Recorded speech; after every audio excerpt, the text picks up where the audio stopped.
राधा, तूने साइली के लिए आया इतना अच्छा रिश्ता क्यों ठुकरा दिया? जानती नहीं कितने बड़े लोग हैं वो। सामने से फ़ोन पर ममता दीदी राधा को समझा रही थी। होंगे दी, पर अभी साइली शादी नहीं करना चाहती। पागल, वो तो अभी नादान बच्ची है। यह सब दुनियादारी उसे कहाँ पता। तू ही समझा उसे। उनका बहुत बड़ा कारोबार है। उन्हें घर संभालने वाली सुंदर सुशील बहू चाहिए। ममता बोली, इतना पढ़ लिख कर हाउसवाइफ बनकर जीना पसंद नहीं उसे। अरे, यह क्या बात हुई? वो लोग बिना लेन देन के शादी के लिए तैयार हैं। साइली को नौकरी के लिए भटकना नहीं पड़ता। वहाँ जाकर राज करती राज। ममता ने अपनी छोटी बहन से कहा। अरे दी, आप भी कहाँ कहाँ से रिश्ते ढूंढकर भेजती रहती हो। मैं आपसे पहले ही कह चुकी हूँ कि मैं किसी कारोबारी के घर अपनी बेटी नहीं ब्याहने वाली। हर घर एक सा नहीं होता राधा। और भी बहुएं हैं उनकी, सब बड़ी खुश नज़र आती हैं। वो लोग शरीफ लोग हैं। ममता जोर देकर बोली। आप अब रहने भी दीजिए दीदी। अमीरों की शराफत का गुणगान मुझसे ना ही करो तो अच्छा है। मेरी बेटी सपने साकार करने के लिए पैदा हुई है, मेरी तरह घुट घुट कर मरने के लिए नहीं। राधा, यह तो सिर्फ अपना मन बहलाने वाली बातें हैं। पैसा है तो सब कुछ है। बेटी की ज़िंदगी संवर जाएगी, समझी? उसमें काबिलियत होगी तो वो अपनी किस्मत खुद बना लेगी। वो ऐसे ही बहुत खुश है दी। यह सब किताबी बातें हैं राधा। जरा सोच, तू ढूंढ कर ला पाएगी ऐसा लड़का? और फिर तेरे पास लाखों का दहेज देने के लिए कुछ है? वो तो सिर्फ शगुन का 1 रुपया लेकर शादी करना चाहते हैं। ममता ने पहले थोड़ा समझाते और बड़ी बहन के हक से डांटते हुए कहा।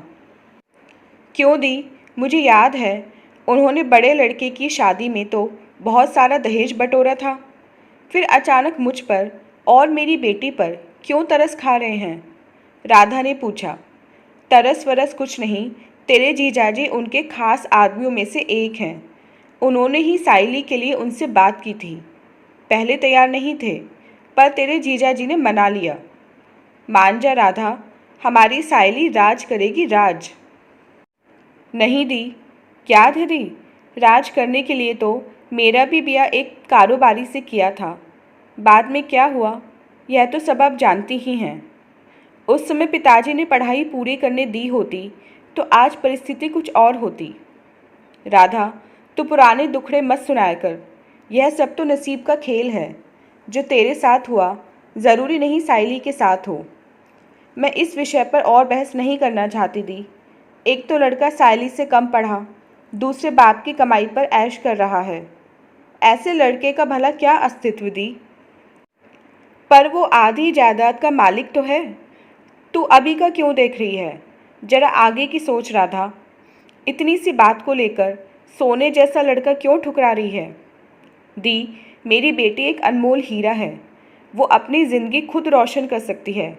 हमेशा पढ़ाई में अव्वल रही और नौकरी भी उसे बहुत अच्छी कंपनी में मिली है। ऐसा सुख किस काम का जो मुट्ठी भर पैसे के लिए दिन रात एक करो? पैसे से सुख नहीं मिलता दी। सुख तो प्रेम और आपसी समझ बूझ से मिलता है। साइली को लड़का भले ही छोटा नौकरी करने वाला मिले, पर उसके जज्बातों को समझे।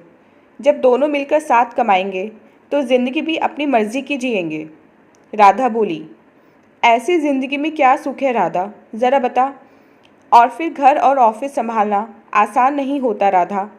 बच्चों का भविष्य भी सोचना पड़ता है। तू खुद साइली की कमाई पर जी रही है। कभी सोचा है शादी के बाद तेरा क्या होगा? सोचना क्या है दी, जब संघर्ष करते ज़िंदगी बीती है तो आगे की भी बीत जाएगी। जैसी तेरी मर्जी, मुझे क्या। आज देवेंद्र जी होते तो बेटी यूँ घर ना बैठी होती। चल, मैं फ़ोन रखती हूँ। अब तू खुद साइली की शादी तय कर लेना तो बुलावा भेज देना। अरे दी, हेलो हेलो दी। हो गई नाराज़। ये दी भी ना, जानती नहीं क्या मेरे साथ क्या क्या हुआ था। सब कहते थे पैसे वाले लोग हैं, राधा राज करेगी। यह सुनकर मैं भी हज़ारों सपने लेकर ससुराल आई थी। क्या खाक राज किया? राधा मुंह टेढ़ा कर बीते दिनों को याद करने लगी। देवेंद्र, अब घर के सारे काम राधा कर लेगी।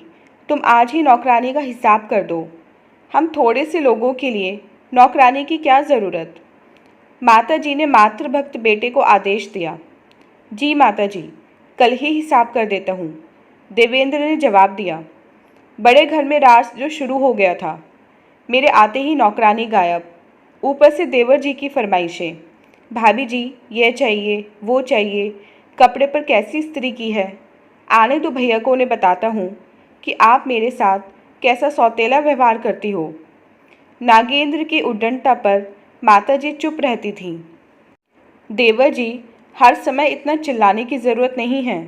मुझसे जैसी बनी मैंने कर दी। आपको नहीं पसंद तो बाहर करा लीजिए। राधा के इतना कहने पर माताजी ने घर छोड़कर जाने की धमकी दे डाली। माताजी, आप सब कुछ देखते हुए गलत का साथ कैसे दे सकती हैं। राधा के इतना कहते जो तांडव मचा, उसने हमेशा के लिए राधा के होठ सी दिए। यहाँ काम करना ही तेरी जिंदगी है, ऐसे जीना है जी, नहीं तो चली जा अपने बाप के यहाँ। देवेंद्र का कटु व्यवहार देख राधा के बड़े घर में राज करने के सारे सपने धरे रह गए। घर वालों की गुलामी करती राधा को खुद के लिए जीने का समय नहीं मिलता था। देवेंद्र अपने कारोबार की सारी कमाई माता जी को सौंपकर अपना धर्म निभाते रहे। नागेंद्र की पढ़ाई पूरी होते ही नागेंद्र भी कारोबार में हाथ बटाने लगे। देवेंद्र की पहचान के बड़े कारोबारी की लड़की से नागेंद्र की शादी हो गई। देवर जी, अब अपने काम अपनी पत्नी को भी बोल दिया कीजिए। एक दिन राधा के सिर में दर्द था तो नागेंद्र की फरमाइश पर चिढ़कर बोली, क्यों तेरे मेहंदी लगी है। छोटी नौकर चाकर वाले घर से आई है, उसको काम करने की आदत नहीं, वो नहीं करेगी काम। यह सुनकर राधा सोचती रह गई कि देवरानी के आने से उसका भार कम होगा। उल्टे सेवा और करनी पड़ रही है, क्योंकि बड़े घर की बेटी पर माता जी की कृपा दृष्टि जो पड़ चुकी थी। देवेंद्र, आप कुछ पैसे साइली के लिए भी जमा किया कीजिए। आप सब माता जी को सौंप देते हैं। कुछ सेविंग्स रहेंगी तो आगे चलकर उसकी पढ़ाई और शादी में काम आएंगे। क्यों, तुम्हें किसी बात की कमी है क्या। मैं साइली की ज़रूरतों पर ध्यान नहीं दे रहा, या माता जी कुछ भी ठीक से मैनेज नहीं कर पा रही हैं। बोलो, अगर ऐसा है तो मैं उन्हें अभी कह देता हूँ तुम्हें घर की मालकिन बना दें। देवेंद्र उखड़े अंदाज में बोले, आप गलत समझ रहे हैं। मेरे कहने का यह मतलब नहीं था। मुझे तो साइली के भविष्य की चिंता सता रही थी, इसलिए कहा। आपको जो सही लगे कीजिए, मैं अब नहीं बोलूँगी। बस आप फीस के अलावा अलग से कुछ पैसे दे सकें तो दे दिया कीजिए। क्यों, साइली ये सब नहीं समझती। वो अभी छोटी बच्ची है। स्कूल जाते समय कभी कुछ मांग लेती है तो मैं दिला नहीं पाती। वैसे भी स्कूल में रोज़ कुछ न कुछ खर्च लगा रहता है।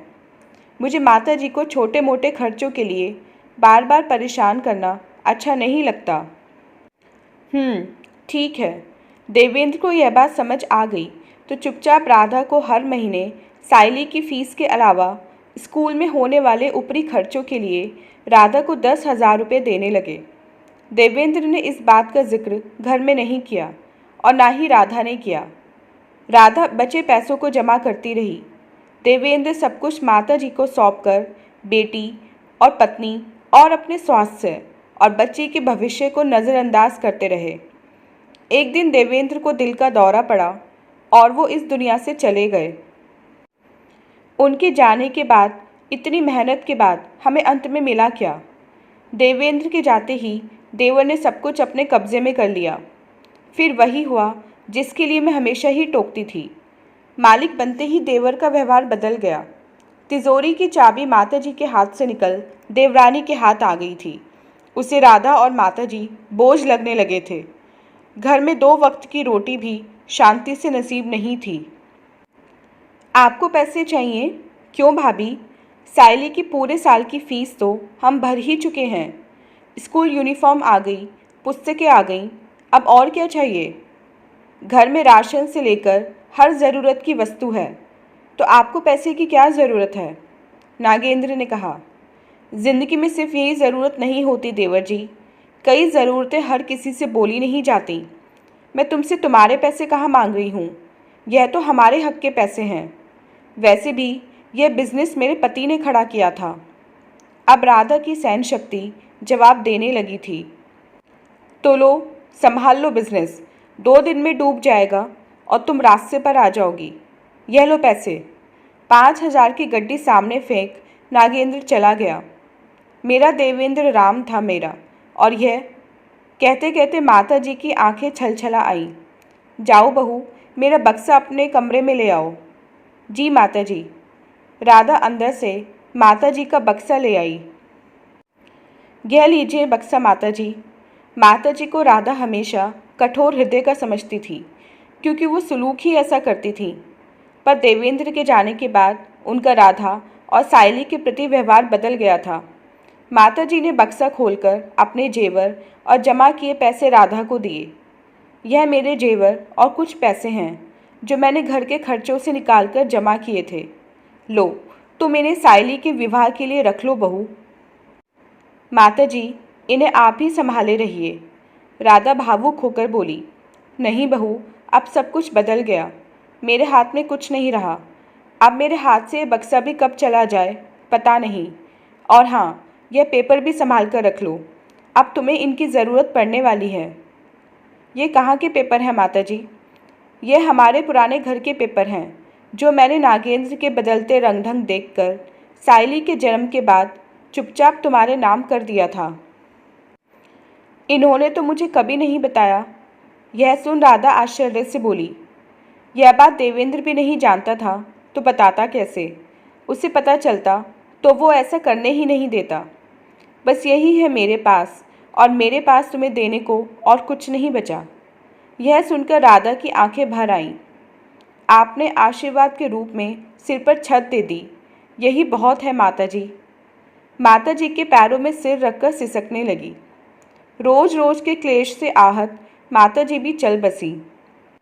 माता जी के जाने के बाद, सुनते हो, पुराना घर तो माता जी भाभी के नाम कर गई। यह पता चलते ही घर में विवाद खड़ा हो गया। राधा ने अब वो घर छोड़ दिया और पुराने घर में रहने चली आई। अब नागेंद्र ने सायली की पढ़ाई के लिए पैसे देने बंद कर दिए। राधा ने अपनी जमा पूंजी और अपने गहने गिरवी रखकर सायली को पढ़ाया। सायली ने भी कभी निराश नहीं किया। कॉलेज में स्कॉलरशिप मिल गई तो राधा का बोझ हल्का हो गया। सायली के जॉब लगते ही राधा की परिस्थिति में सुधार होने लगा था।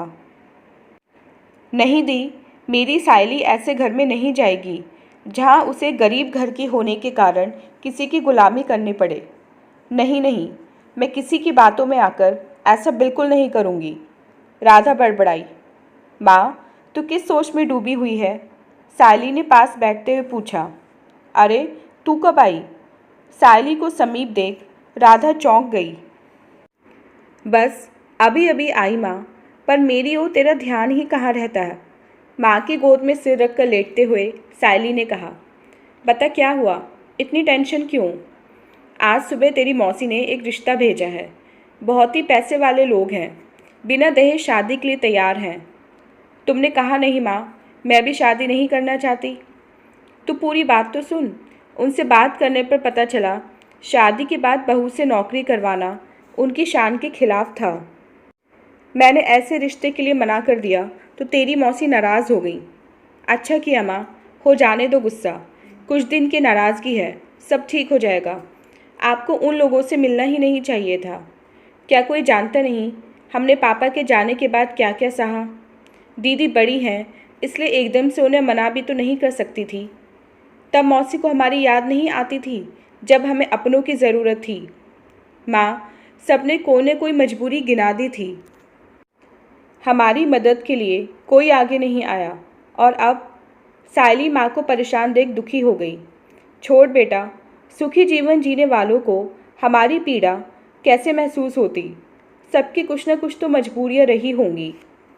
माँ, अकेले में सोचती हूँ तो आप पर गर्व होता है। आप मेरी पढ़ाई के लिए पैसे जोड़कर ना रखती तो शायद मैं पढ़ भी ना पाती। मेरे पास पूंजी ना होती तो मजदूरी करती, पर तेरी पढ़ाई कभी नहीं रुकती बेटा। इसलिए तो कह रही हूँ माँ, तो चिंता मत किया कर, सब अच्छा हो रहा है और आगे भी अच्छा ही होगा। सायली राधा से लिपटते हुए बोली। सायली की बातों से राधा का मन हल्का हो गया। चल, तू हाथ मुंह धोकर आ, मैं खाना गर्म करती हूँ, राधा रसोई में जाते हुए बोली। जी माँ। सायली कमरे में चली गई। राधा भी पुरानी यादों को झटक कर किचन में खाना गर्म करने लगी। तो दोस्तों, ये थी हमारी आज की कहानी। उम्मीद करते हुए कहानी आपको पसंद आई होगी। मिलते हैं अपनी नेक्स्ट वीडियो में इससे नेक्स्ट कहानी के साथ। तब तक के लिए आज्ञा दीजिए। धन्यवाद।